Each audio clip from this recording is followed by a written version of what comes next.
kwa nini maneno ya Rais Trump yanakinzana na maneno ya rais wa China Xi Jinping.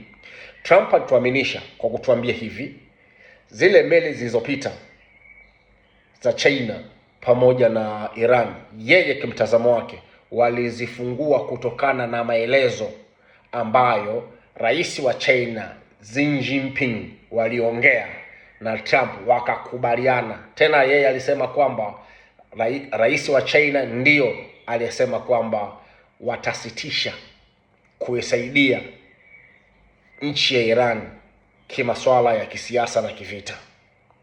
Maneno haya ni ya Trump, aliongea na akapost kwenye Truth Social. Trump huyo ndiyo aliyosema kwamba mlango wa Hormuz uko 100% chini ya Navy ya Marekani pamoja na Air Force. Trump huyo ndiyo anayetuaminisha kwamba utawala wa Iran umemalizika. Lakini Xi Jinping, rais wa China, ameongea akasema, sisi kama wa China, wao kama wa China, hawatokubali kupelekeshwa na mtu wa aina yoyote,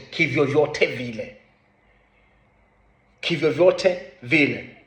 Wao wako pale kutetea maslahi ya kila mtu. Na ndio maana kwenye bodi ya Security Council ya Umoja wa Mataifa, China na Russia wao walivoti no. 11 zilikubali, wao wakasema no, zingine 2 zikaharibika. Kwa nini? Walisema kila mtu atawale kutokana na sheria na kanuni zinavyokwenda. Mlango wa Hormuz ulikuwa unabidi ufunguliwe kwa nguvu. China na Russia wakasema no, nchi zingine 11 zikasema yes, mpaka sasa hajafunguliwa. Unapata nini? Picha gani? Kuona Trump kuwa kwamba anaendelea kutuaminisha kwamba yeye ndio mshindi, na sio kweli. Kwa sababu yeye anaamini kabisa kwamba hawezi akafanya jambo kubwa saizi bila kumshirikisha Mchinese. Kwa sababu gani? Kwa sababu tayari ameshaona Mchina ndio muaminifu, mtu ambaye saizi wanamkubali. Sasa maneno haya ya Trump mimi siwezi kuyashangaa, hata wewe uweze kuyashangaa. Jana hapa mwezi wa kwanza, Trump Israeli walikuwa anaita Pakistani ni terrorist. Pakistani inaonea wanawake, Pakistani haina sheria, Pakistani maneno machafu. Mpakistani akapigwa sanction nyingi sana.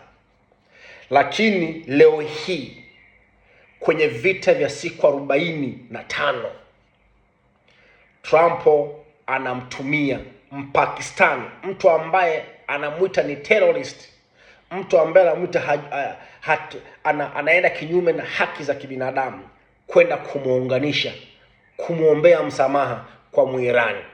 Alijitahidi kwa Muingereza, akajitahidi kwa Italiano, ikashindikana. Akaamua kumfuata Mpakistani. Kwamba unataka kuniambia terrorist wa Pakistani umeisha? Haki saizi Pakistani inaongoza nchi kwa haki. Kwa nini? Kwa sababu saizi Pakistani ni miongoni mwa nchi 7 kubwa duniani ambazo zinamiliki silaha za nyuklia. Na kwa nini Trump ameamua kuitumia Pakistani? Ni kwa sababu hakuna nchi ambayo kwa sasa Iran inaiamini kama nchi ya Pakistani. So ukituma yoyote yule, otherwise umtumie Mchina na Mrussia. Mrussia hawezi kuingia sababu yuko kwenye biashara. Mpakistani ndio mtu ambaye anamwamini.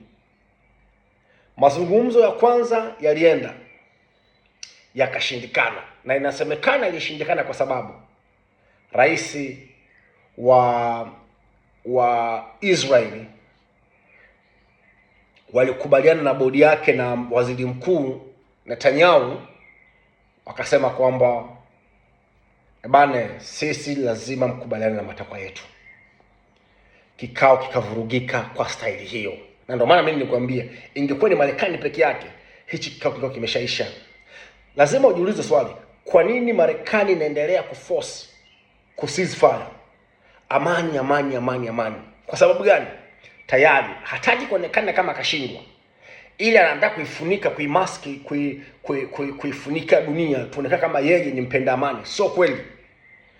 Anafanya hivi ni baada ya kuona ameshindwa, ameingia hasara kubwa, amepoteza nguvu ya ushawishi, amepoteza na ile nguvu ya kuwa kwamba yeye akisema amesema, na mporomoko wa sarafu yake ya dola ndio yuko analinda sasa. Na kwa sababu Trump yuko kwenye temptation, yuko kwenye hali ngumu ya kisiasa ndani ya Marekani, na ndio maana unaona bunge la masenata jana wale wamesema hapana, Trump is your epic failure. This is epic failure. Amefeli. Bunge wa senata. Kwa sababu gani? Kwa sababu watu walivyotegemea sivyo ndivyo vita imevyoenda. Sasa kwa mpango huu na utaratibu huu, Trump tayari anapaswa kulazimisha mazungumzo na nchi ya Iran. Ametangaza kwamba mazungumzo ya pili huenda akafanyika wiki hii mwishoni. Kwa nini? Kwa sababu yeye anataka Iran kwa ceasefire. Lakini sasa Iran matakwa yake yako pale pale, masharti yake yako pale pale. Kwanza vita viishe ukanda wa Gaza, Mashariki ya Kati, vita viishe kabisa. Na moja ya vita kuisha ni Israel kuacha kuwashambulia washirika wao. Na ndio maana unaona jana Trump amesimamisha vita vya Israel na Lebanoni ndani ya siku 10 ili kuleta ushawishi kwa Iran aweze kuenda kwenye mazungumzo mara ya pili. Netanyahu amesemekana amekubali ceasefire na Lebanoni kwa sababu ndio matakwa ya kwanza ya Iran. Kumbuka Iran imewasilisha uharibifu wa mali zaidi ya bilioni 270 plus. Kumbuka lazima alipo hii fedha.